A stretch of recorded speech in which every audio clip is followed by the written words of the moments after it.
Sir सवाल ये भी जहन में आता है कि जब एक वक्त ऐसा भी था जब अमेरिका की ओर से बहुत क्लियर कहा गया था कि हम पूरी तरीके से लोडेड भी हैं और रेडी टू गो भी हैं। ये जनवरी में उनका मैसेज आया था, उन्होंने मैसेज कन्वे किया था। उसके बाद भी हमने देखा कि कई बार वो प्रेशर बनाने की कोशिश ईरान पर की गई और ये कहा गया कि अगर ईरान बातचीत को तैयार नहीं होता है तो अटैक करेंगे, लेकिन वो अटैक का समय क्लियर कभी नहीं रखा गया। आज भी ये कहा जा रहा है कि हम पूरी तरह तैयार हैं, हम अब अटैक कर सकते हैं, हम कल अटैक कर सकते हैं, ईरान पीछे हटने को तैयार नहीं, हम संभावनाएं तलाश रहे हैं। क्या युद्ध होगा? नहीं होगा तो मध्यस्थता कैसे होगी?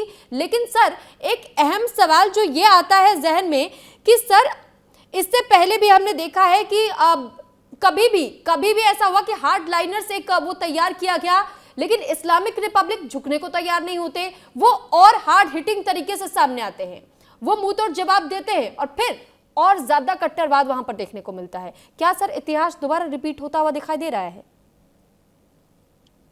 जी, बड़ा अच्छा प्रश्न किया आपने।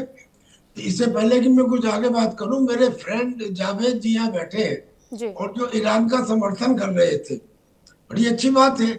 लेकिन जब प्रोटेस्ट हुए ईरान में, तब उस समय स्टार लिंक के एंटीना करीब करीब 40,000 या 50,000 पहुंचाए गए, क्योंकि इंटरनेट बंद था। इसलिए वहां के वीडियो दुनिया के सामने आ सके, अमेरिका के कहने से वहां पहुंचाए गए। ये पूछे इनसे सच है कि नहीं। दूसरा, जो अमेरिकन वेपन्स थे, जो प्रोटेस्टर्स के हाथ में वेपन आए, वो अमेरिकन वेपन्स थे, वो पाकिस्तान और ईरान के बॉर्डर के थ्रू पहुंचाए गए वहां पे। पर नेवरदलेस आप अभी समर्थन कर रहे हैं, फिर भी आपकी जानकारी के लिए। दूसरी बात, कितना सही कहा हमारे विदेश मामलों के जानकार ने कि ईरान इतना कमजोर इतिहास में पहले कभी नहीं था जितना आज है।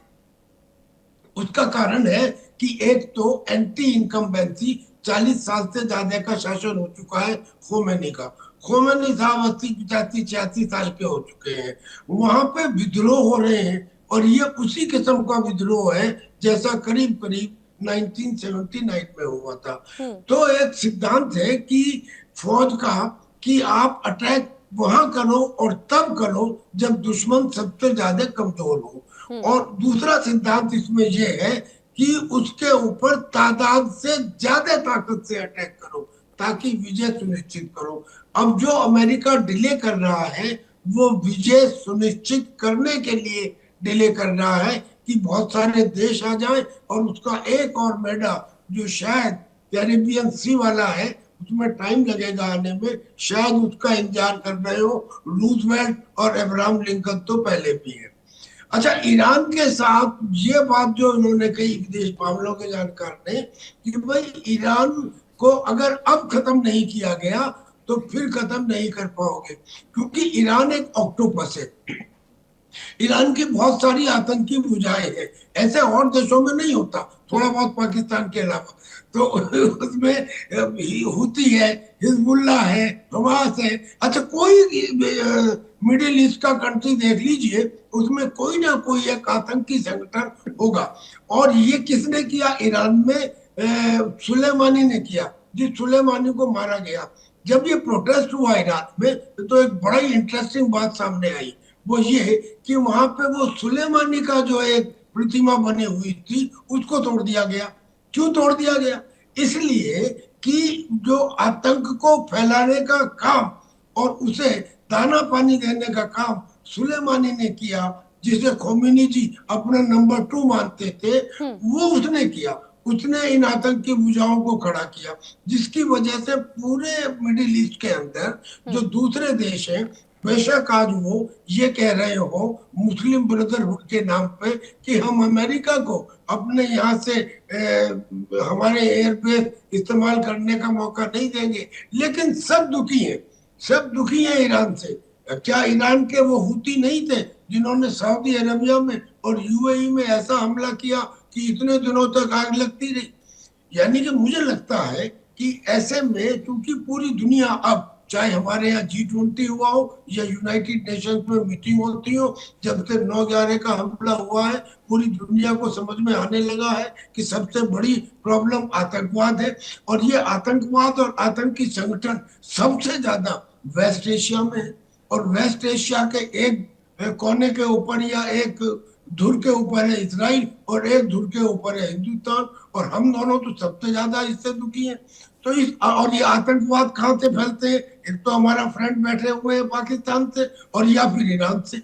और वेस्टर्न वर्ल्ड तो ये मानता है कि अगर ईरान और कतर को हटा दिया जाए तो दुनिया में शांति हो सकती है। ऐसी बात वो गुपचुप बोलते हैं, कहीं कहीं सुनने में आती है। पर अब अगर आप इसे डॉट से डॉट को जोड़ें तो ईरान की जो ये आतंकी भुजाएं हैं जो मिडिल ईस्ट में खतरे का सबब है, और ईरान आज सबसे ज्यादा कमजोर है, और अगर ईरान को अब नहीं दबाया गया तो फिर कभी नहीं दबा पाएंगे। और अगर उसने इस्लामिक विमान बना लिया तो फिर तो ये दुनिया के लिए और भी बड़ा खतरा हो जाएगा। लिहाजा मुझे लगता है कि डोनाल्ड ट्रंप थोड़ा इंतजार कर रहे हैं ताकि ताकत तादाद से ज्यादा इकट्ठी हो जाए, विजय सुनिश्चित हो और ये अटैक निश्चित होगा, ईरान के ऊपर होगा, ऐसा मुझे लगता है। ठीक है सर, लौट रही हूँ। अब हिमांशी मैम, एक सवाल ये बनता है अब इस बात को लेकर के कि हमारे अभी तक सभी एक्सपर्ट्स ने इस बात को कहा और एक्सेप्ट भी किया है कि अब तक जितना कमजोर इस वक्त ईरान नजर आ रहा है इससे पहले इतिहास में कभी नहीं रहा। एक घायल शेर की तरह हम कह सकते हैं, लेकिन मैम घायल शेर को कहा जाता है कि वो सबसे ज्यादा खतरनाक होता है। अगर सत्ता परिवर्तन करने की, तख्ता पलट करवाने की संभावनाएं दिखाई दे रही हैं, ऐसा होना मुश्किल ही असंभवता दिखाई देता है। IRGC को कान पर लगाया जा सकता है और IRGC सिर्फ बंदूक की भाषा समझती है।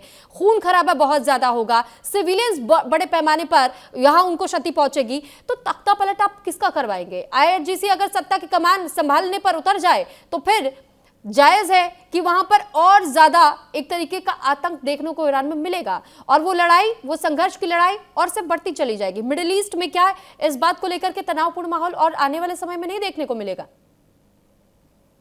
सुरभि जी बिल्कुल, देखिए जिस मुहाने पे इस समय ईरान खड़ा है, मुझे प्रेसिडेंट पुतिन की एक बात याद आती है। जब पुतिन बच्चे थे और वो एक चॉल टाइप माहौल में रहते थे जहां रशिया में फैमिलीज 4-4, 5-5 फैमिलीज एक साथ रहती थी, and he was a kid. और वो खुद कह रहे थे कि एक चूहे को वो परेशान कर रहे थे और जब वो चूहा कोने में चला गया तो उसने पलट के पुतिन के मुंह पे वार किया।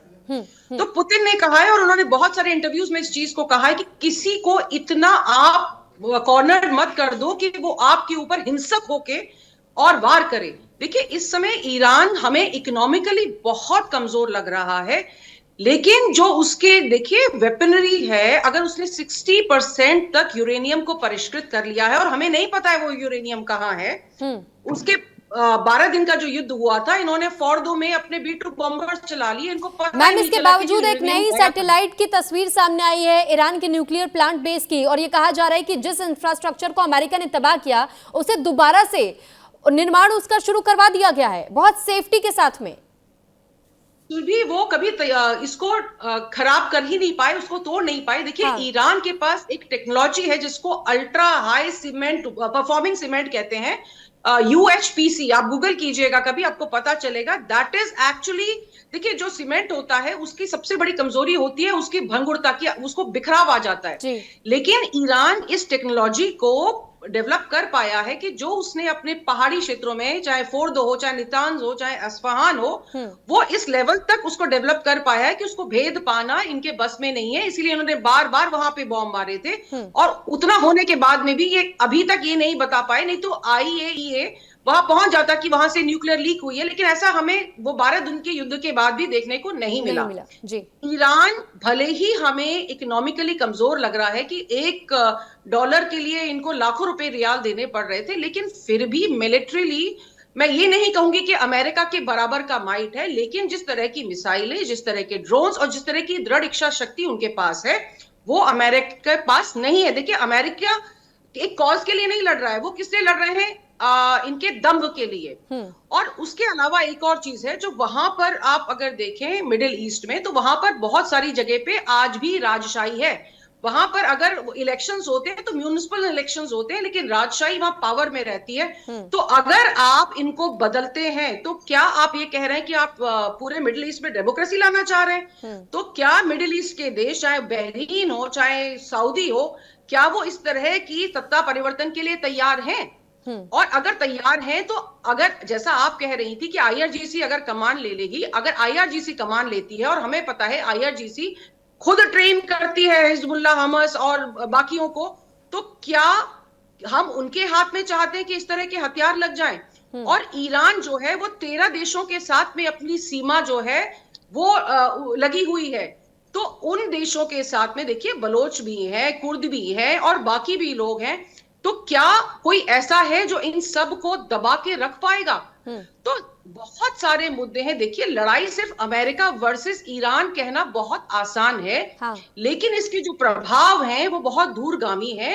हम आज तक इराक को संगठित नहीं कर पाए हैं। अमेरिका आज भी उसके तेल का व्यापार खुद संभाल रहा है। और जब मालिकी के सत्ता में आने की बात आई तो अमेरिका कितना परेशान हो गया कि नहीं, ही शुड नॉट कम, क्योंकि वो ईरान से बहुत ज्यादा क्लोज हैं। तो डायनामिक्स बहुत ज्यादा कॉम्प्लिकेटेड है। इसको हम इतना सिंप्लीफाई नहीं कह सकते हैं कि उन्होंने बॉम्ब मारा और ईरान खत्म हो गया या उन्होंने उनके बेसिस को तबाह कर दिया। देखिए, ये कहने सुनने में कानों को बहुत अच्छा लगता है, लेकिन सच ये है कि अगर आपके पास यूएसएस अब्राहम लिंकन है तो मेरे पास में ऐसी मिसाइलें हैं। और जब, जैसा त्यागी सर भी कह रहे थे और जो मैं पहले भी कह चुकी हूं, कि जब आप स्टॉर्म ड्रोन्स के साथ में, कामिकेजी के साथ में आप जब अटैक करते हैं तो सैचुरेशन पे आपके कंप्यूटर्स आ जाते हैं।